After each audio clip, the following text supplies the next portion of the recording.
Name is Joseph Beller. I was a class of '59. I had a marvelous time here at the law school.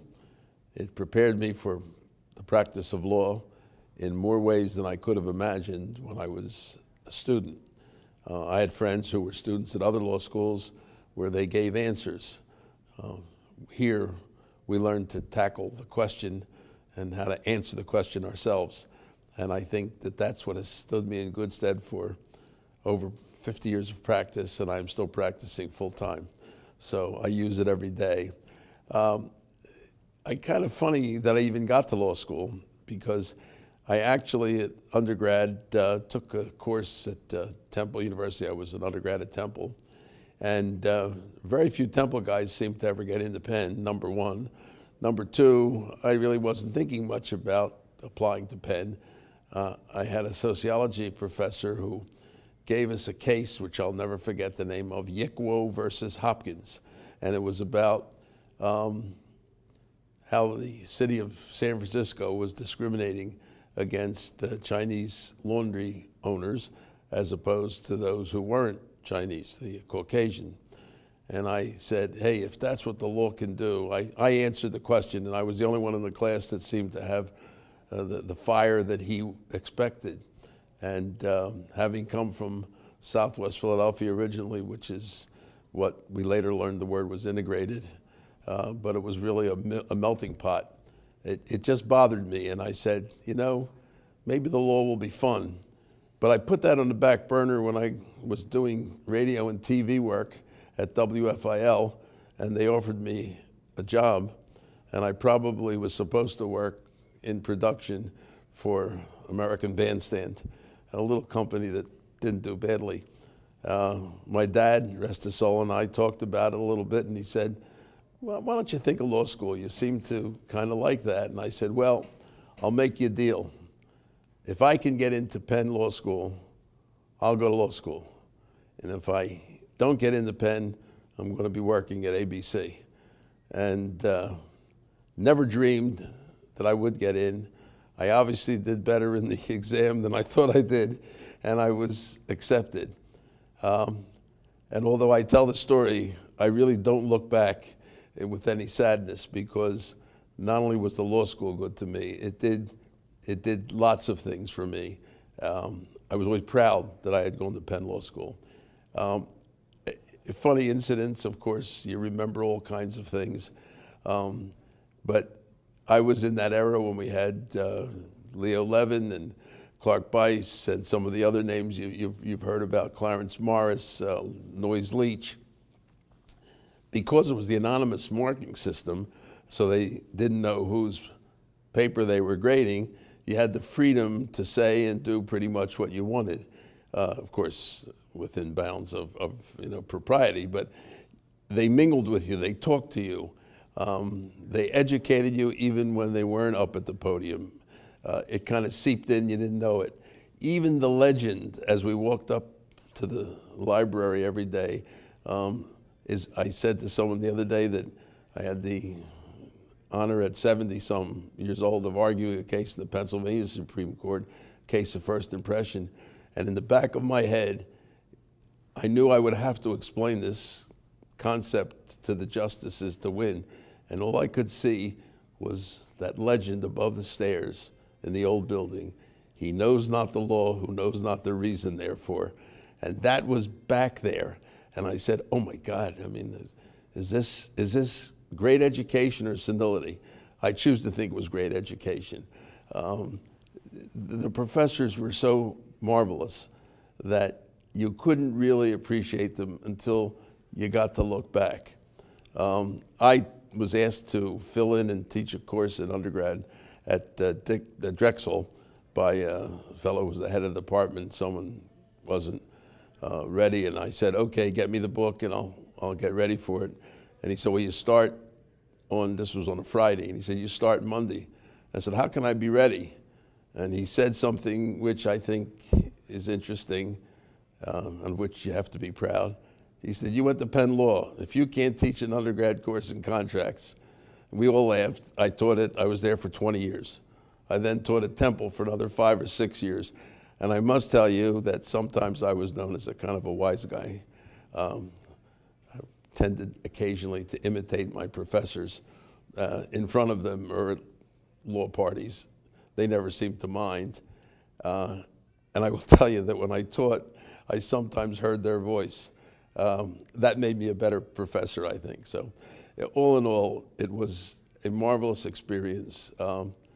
It wasn't just fun, but it wasn't just education. It was education, fun, and lifelong friendships. I sat next today to my moot court partner. We did very well. And I sat next to him today at lunch.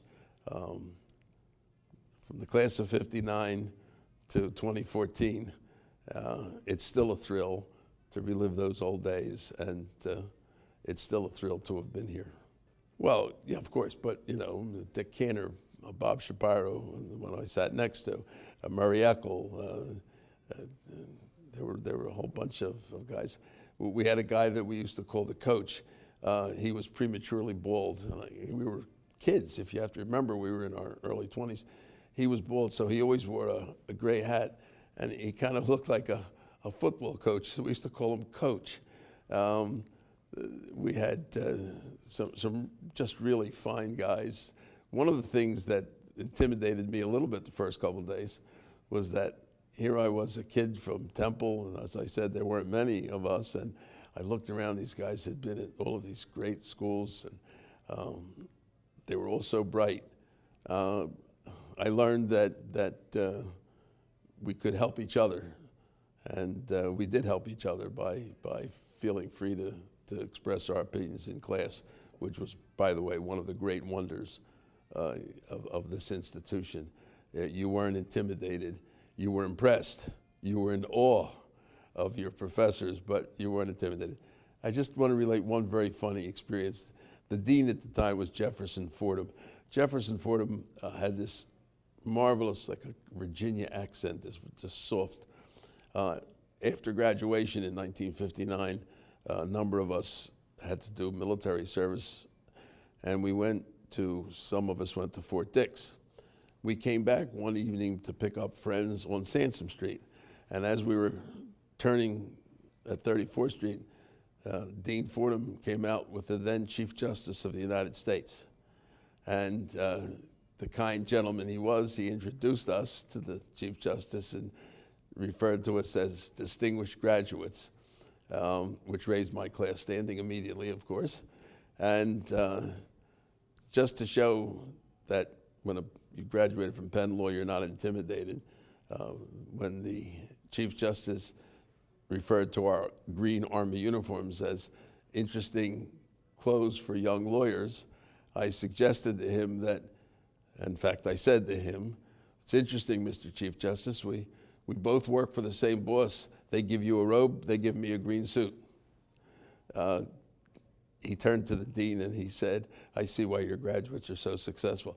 I don't think I would have done that had I been before the bench, but that atmosphere was one of such friendliness all the way up through and to the dean that you didn't feel intimidated.